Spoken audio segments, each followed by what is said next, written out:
Hello and welcome to Federalist YouTube channel. My name is Tristan Justice and I'm the Western correspondent here at the Federalist based in Denver. And joining me today is Lisa De Pasquale. She is one of our writers at the Bright newsletter, a daily newsletter by women for women that you can subscribe to at newsletters.thefederalist.com. Lisa, how are you doing? Good. How about you? Good, good. So we're here online today to talk about a story from Cosmopolitan this last weekend, where they featured several different women who are like Instagram influencers and models of various shapes and sizes. And some of those women were visibly overweight, but the magazine declared on the cover, this is healthy. Mm-hmm. And what was your reaction to that when you first saw it? It reminded me because not that long ago, a little over 2 years ago, I was over 300 pounds and I decided that I didn't want to live this way. So when I saw the covers of the various cover models, I did see myself, and over the course of the last 2 years, I've lost 135 pounds so far. And one of the things that I see in the article is there's not really much mention of food. There's a lot of mention of like, oh, these women work out or do yoga, and that's great. But there really was no mention of doctor's advice. There was no mention of the fact that most of them are young, so they haven't necessarily seen the effects yet in their numbers. I mean, when I was over 300 pounds, I had good numbers, like all the blood work and all that was good, but I was unhealthy. I did, my joints were starting to hurt. For reference, I'm 43. So starting to see like the long-term effects was just around the corner. Right. Yeah, no, 135 pounds, it's no small feat. What was your method of going about that? How long did it take you to lose all that weight? Back in 2009, I had the gastric band, lap band surgery, and I lost probably about 60 or 70 pounds from that, and then gained it all back and a little bit more. And so about 2 years ago, I went to a bariatric surgeon about getting it adjusted, because that's one of the supposed things of the lap band is that you can get it adjusted and further restrict how you do it. The problem with that is that a lot of people that get weight loss surgery, you also learn how to do a workaround. And that might be like, for instance, you can have unlimited milkshakes, but maybe you can't eat chicken. So that isn't necessarily a recipe for weight loss.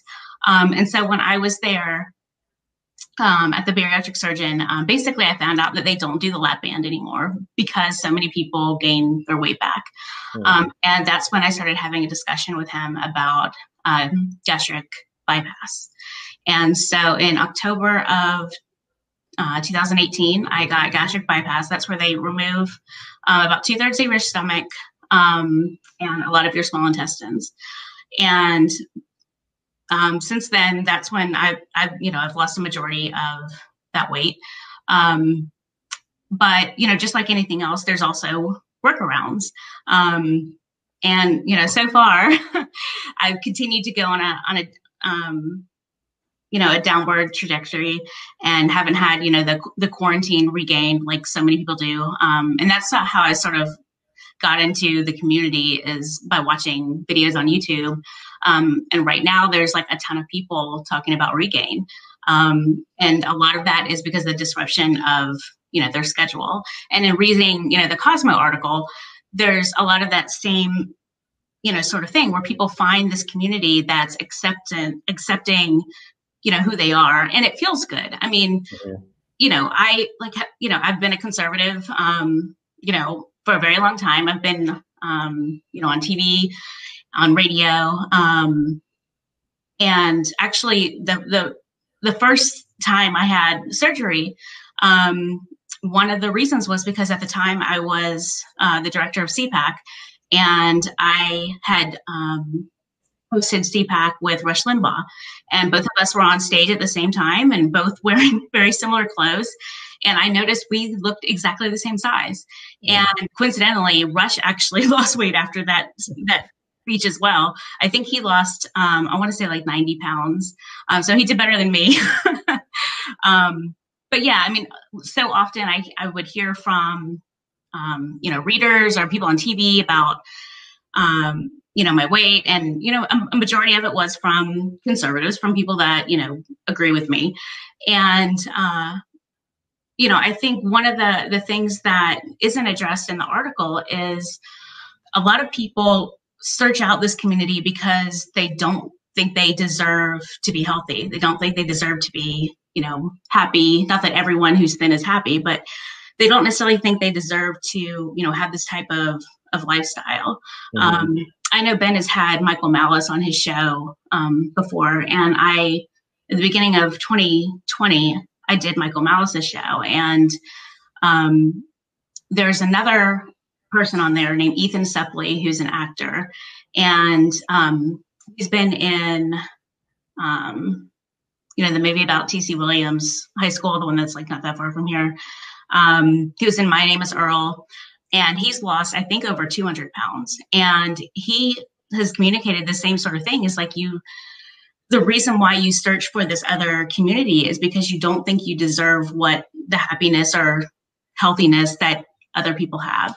And that's one of the things that I do think that like both sides could be better at is, telling people, you should do this because you love yourself. You can love yourself no matter your size, but you should also take care of your body, take care of your your eating habits and all of that because you love yourself. No, that's a really important point. And you have such a remarkable story, having lost 135 pounds. And even as everyone's getting what they call the quarantine 15, you haven't gained any of it back in the last year. I mean, that's just a remarkable story. And you did it because you love yourself. And that's not to say people in this Cosmopolitan article don't, but it kind of speaks to where our culture is at in a way. I mean, we all want everyone to be healthy. We all want everyone to be happy. We all want everyone to love our bodies. But objectively speaking, obesity is just not healthy. And I wrote out some things it raises the risk of. Obesity raises the risk of heart disease, stroke, diabetes, cancer. These are all major underlying conditions that doctors warn you about before getting COVID. And the thing that kind of bothers me is like, just on the surface, this should be a feminist cause. I mean, feminists should be mad about why are you speaking to men on health, but you're not speaking this honestly to women. But I mean, obviously that's, not going to happen. Right. But I mean, I think we just have to be careful of the extremes on both sides. I mean, it's okay to say love yourself and all of that, but you don't have to go the extra mile and just gaslight people and say this is healthy, because what's going to happen is they're going to be, if they take it to heart, they're going to be surprised when things, start happening and it's too late. Absolutely. And it really just, again, speaks to where our culture is at, because it seems like what we've done is that, look, 70% of the countries is determined overweight. Some 30 or 40% are deemed obese by CDC.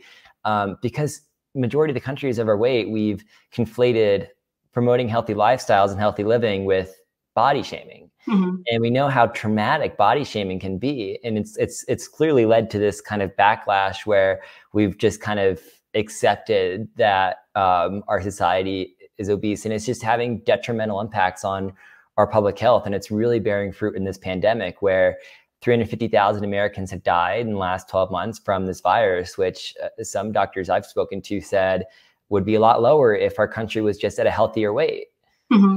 Yeah. And one of the saddest parts is in a lot of the cases about children dying, it's often not mentioned that they were obese. And it's just like one of those hard things that people don't want to talk about. Yeah, because I mean, it's hurtful for people. People struggle with body image all their lives, and when they're just told lose weight, eventually we have what we see now. It's this backlash where these social media influencers are profiting off their embrace of obesity, and it's just having detrimental consequences. And I worry about the future too, Or, I mean, what are we teaching our children when we put on the cover of a major women's magazine that has, what, 30 some million copies in circulation every year and month, that it's okay to be obese? And it's not to body shame. It's because we want everyone to be healthy. But again, like you said, the article, it featured 11 social media influencers and models, not necessarily the most scientifically minded group. And it's just preaching our culture that we're just acceptance of obesity. Like you said, it needs to be a feminist issue. Yeah. And also I would want to point out that a lot of them, the overweight ones that are featured are young. So they haven't seen the effects, and they could be completely healthy on, as far as their numbers go, as far as everything else. Even when taking into account like muscle mass and things like that. But, they are for the most part young. And even more importantly, the people that read Cosmo are not the 20 and 30-year-olds. I mean, it's like when you're 13 is when you read 17. And then when you're 15 is when you read Cosmo. Like no one who's 17 reads 17. The 17 and 16-year-old read Cosmo. Right. But, they're talking to a younger audience than they maybe want to admit. Right. And being on Instagram, being on that platform, look, Instagram is a pretty unhealthy app in a lot of ways. I can see how people get body image issues by going on there and seeing a bunch of beautiful people in the search engine. But so when they flock to these influencers, they feel better about themselves, but it's leading them down this kind of dark path of obesity acceptance, which I think in a flourishing society, we shouldn't want to accept that. I mean, I pulled a study from last year on COVID patients.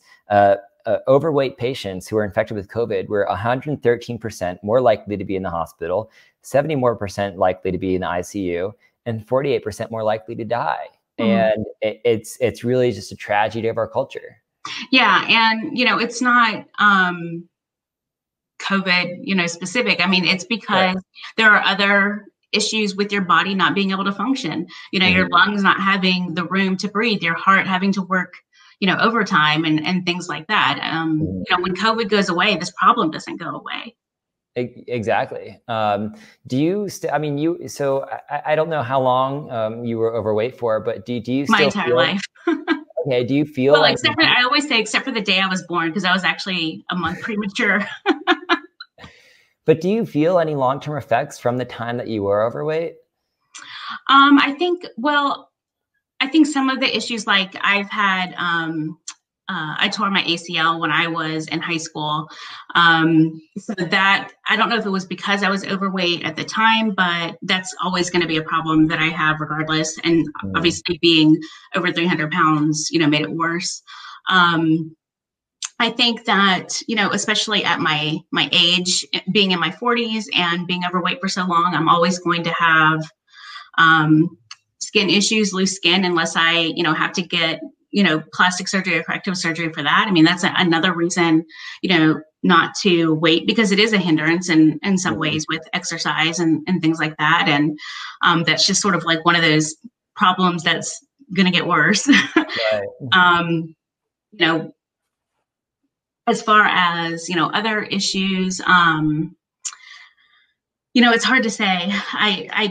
I have a lot of stuff that run in my family, like heart disease and things like that. But they were all smokers, and that's one thing I never did. So I at least had that going. Preventable death in the U.S. But the great thing, it's kind of similar to smoking, because when you stop smoking, your body does heal itself. And that's something that can happen with weight loss. And I think a lot of times with maybe especially younger girls, or even girls in their 20s or 30s, where it has been their entire life of being, one way. I mean, for me, it was, or it's been 43 years. I mean, I'm still considered overweight and, still want to continue losing. But it might seem hopeless. And that's what worries me is, putting out, like, even if the models and the influencers that are used, I mean, this is like the best case scenario. This is like not, your average 20 something, who's overweight and is able to do strange yoga poses. they would notice a way and a difference in how their body moves. And that's one thing that they, do. Some of the people do say in the article is, people are judging me for the way that I look or that I'm wearing yoga pants and not for the way my body moves. I mean, if they were to lose weight, just like I have noticed a difference in my body moves. And it feels better, like you sort of take for granted that at the end of the day, not everybody's joints hurt at the end of the day. And it's like those types of things. If you've been overweight your entire life, they don't know how good it could be. Do you feel happier now that you've lost the weight?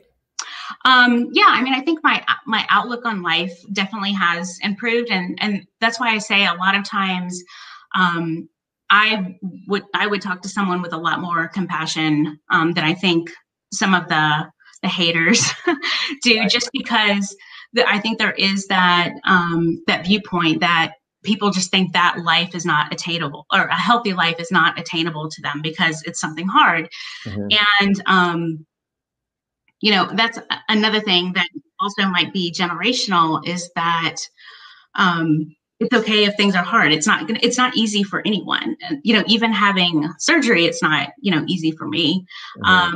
And, it's a tool just like anything else, that I could abuse or I can use.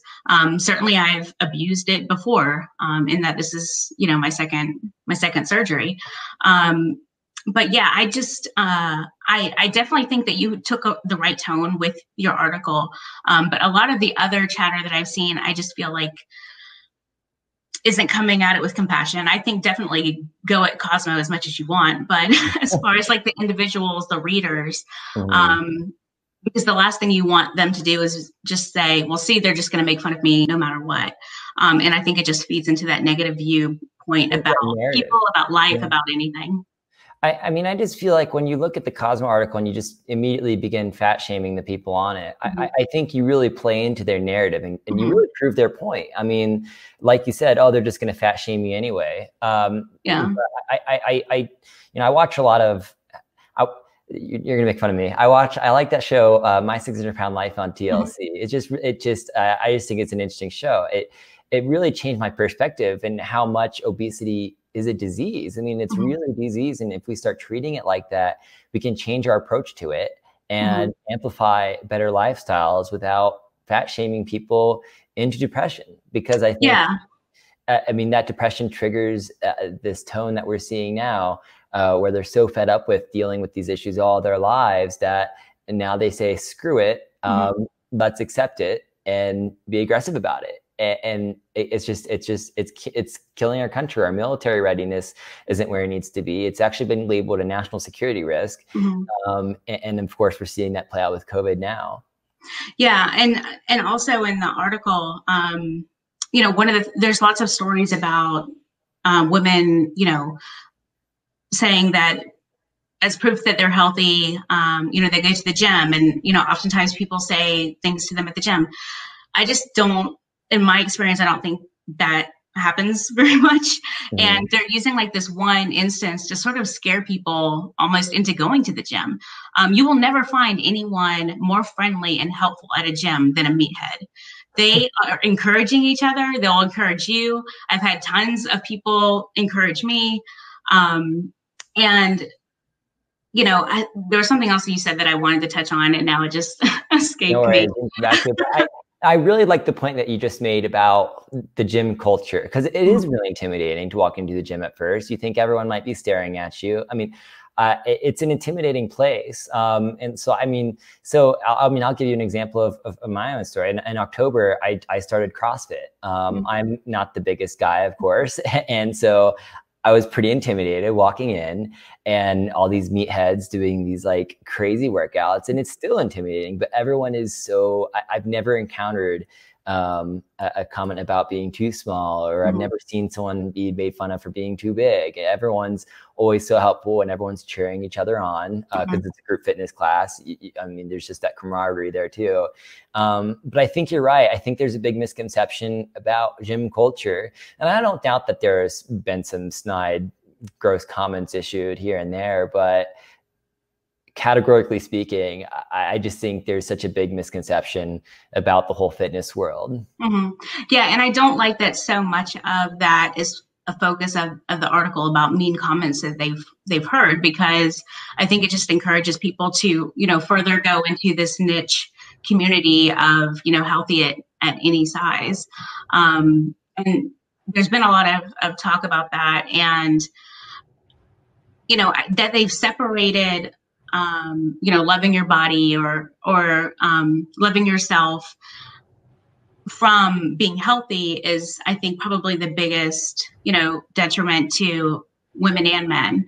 Mm-hmm. And that they can't talk about them separately just shows like the underlining agenda here. And, you know, it's very hard, because when it comes to something like Cosmo, I mean, you have to think they're really just taking advantage of these people. I mean, they're never going to be on the cover unless they're a famous actress or something, or anything other than that. They're profiting off that trauma that people mm-hmm. feel so much from body image. Mm-hmm. I mean, it's kind of part of the wider woke social justice industry where people are capitalizing on that. I interviewed a doctor for this story who said something really interesting. He said, look, our obesity rates are still sky high. Our approach to combating this concurrent epidemic is not working. Mm-hmm. Just telling people to work out more and eat less, it's clearly not working. And mm-hmm. we need to start shifting, and I guess it ties back to the disease thing. He said we need to start shifting how we battle this, because our current approach, rates are still high. We need to start thinking about this as a disease and promote people mm-hmm. living a healthier lifestyle. That includes not shopping in the center of the grocery store. That includes eating more whole grains, because mm-hmm. at the end of the day, it's our food supply that's killing us. Yeah, and actually that reminds me of what I wanted to mention to you, or what you had said that not triggered me, but triggered a thought. And that's that a lot of times they like to compare, you know, it to a disease, but on the other side, they'll talk about, you know, alcoholics, and, you know, it's a disease just like alcoholism and that sort of thing. But the difference is they don't encourage people to continue being an alcoholic. And I think, you know, the food is probably the biggest part. You know, obviously shopping Whole Foods. I mean, people don't know what food looks like anymore. A really great book is Genius Foods by Max Lugavere. And, you know, he talks about the fact that we're sort of overly satiated with, you know, fat and salt and sweet all at the same time. And right. People have really become disconnected, you know, from their food. And that's another, like, that's kind of like the first thing that stepped out at me in the article from Cosmo, is that there's so much focus of, like, clearly I'm healthy because I do yoga or because I exercise or because I'm in yoga pants, but there's very little talk about food. And almost anyone who's committed to helping people lose weight will tell you that, you know, diet and food is, you know, 90% of it. And it's so much in the kitchen. Mm-hmm. I mean, your exercise is just one small component of that lifestyle. Food it's such a unique addiction, I think, because we need food mm-hmm. to sustain ourselves. You don't need alcohol.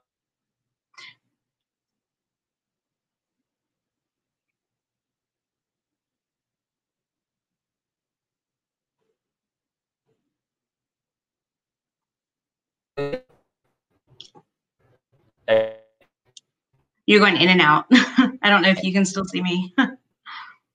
Okay, now.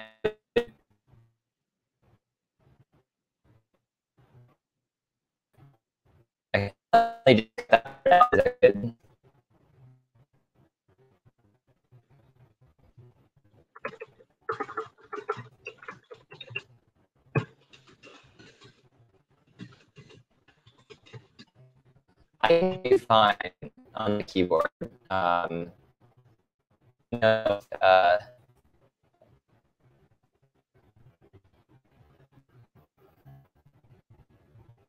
okay. Okay. I'll just cut the part out. I'll let it out. Okay. But I can hear you. Yeah, I'm not able to understand you, and the video is still frozen. I'm not sure if I'm frozen to you. No, I can see you fine. Okay, now you're everything looks normal. That's back. Okay. I wonder if this, but okay, I'll have Emily cut that part out, but I'll restart my answer because I was at the beginning of it anyway. Okay. But food is such a unique addiction because it's around us every day. It's ingrained in our culture.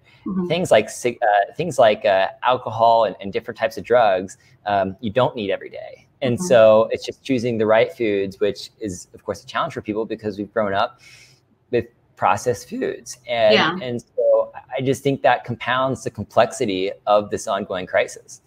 Yeah, I mean, the way to compare it is that, we need liquids every day, but we don't need alcohol. And one thing that I've noticed in, the last 2 years is, without having sugar, because that is one of the side effects of gastric bypass, is because your small intestines are removed. Sugar goes to your bloodstream a lot faster and can make you sick, makes your heart beat. I've probably only experienced it 2 or 3 times because that's all I needed. There are lots of people, just to show you how bad the addiction is, there's lots of people that, do it anyway, or, eat it anyway.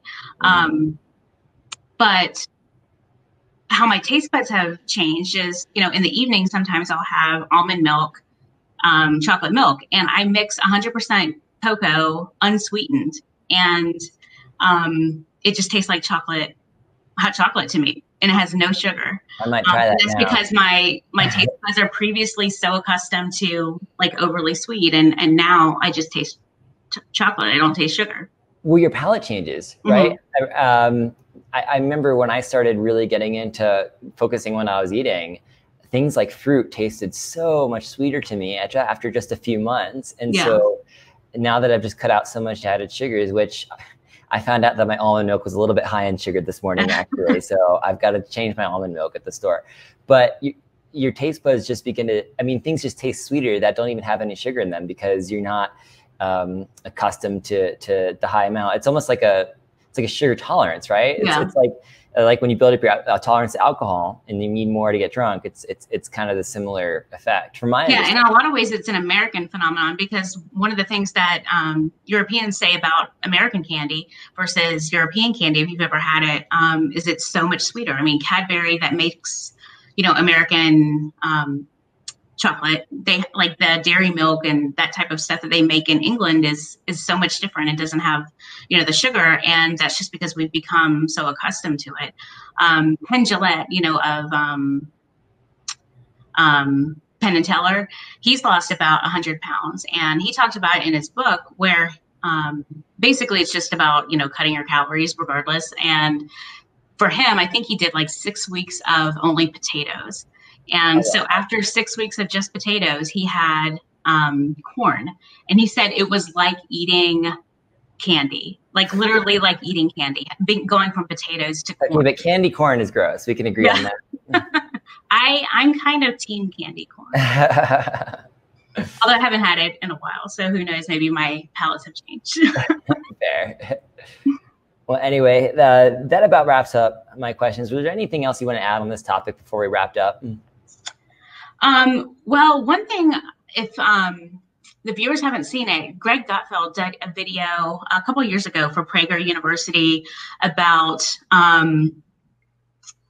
losing weight and health being sort of like a unique phenomenon for conservatives. And that's that, it's this principle that if you put work into something, you'll get results. And not everybody's results are the same. Some go slower, some go faster. But the fact that this is a very set thing that you can put in work to and see results. And I just think it's so important to tell success stories of all different types, whether it's this took me 2 years and a surgery, or this took me, 1 year and I just went balls to the walls and, worked out 10 times a day and all of that kind of stuff. Because I've done it fast and quick, and I've done it, slow and hopefully, now for forever. And I just think it's so important to tell all these different types of stories in addition to here's this overweight yoga teacher that can, do these positions, because there's also stories of, here's this, post-injury person who's no longer able to work out, who's gained 100 pounds because of that. And, the focus, I think, needs to be more on food, and that, if you want better for yourself, you don't have to feel like you're letting down your, curvy friends, or you're letting down an Instagram community that believes healthy at any size. If you want to change your life, the only person that you're accountable is to yourself. Awesome. Well, hey, Lisa, thank you so much for sharing your story with us. And for our viewers, just a reminder, you can subscribe to the Bright newsletter at newsletters.thefederalist.com.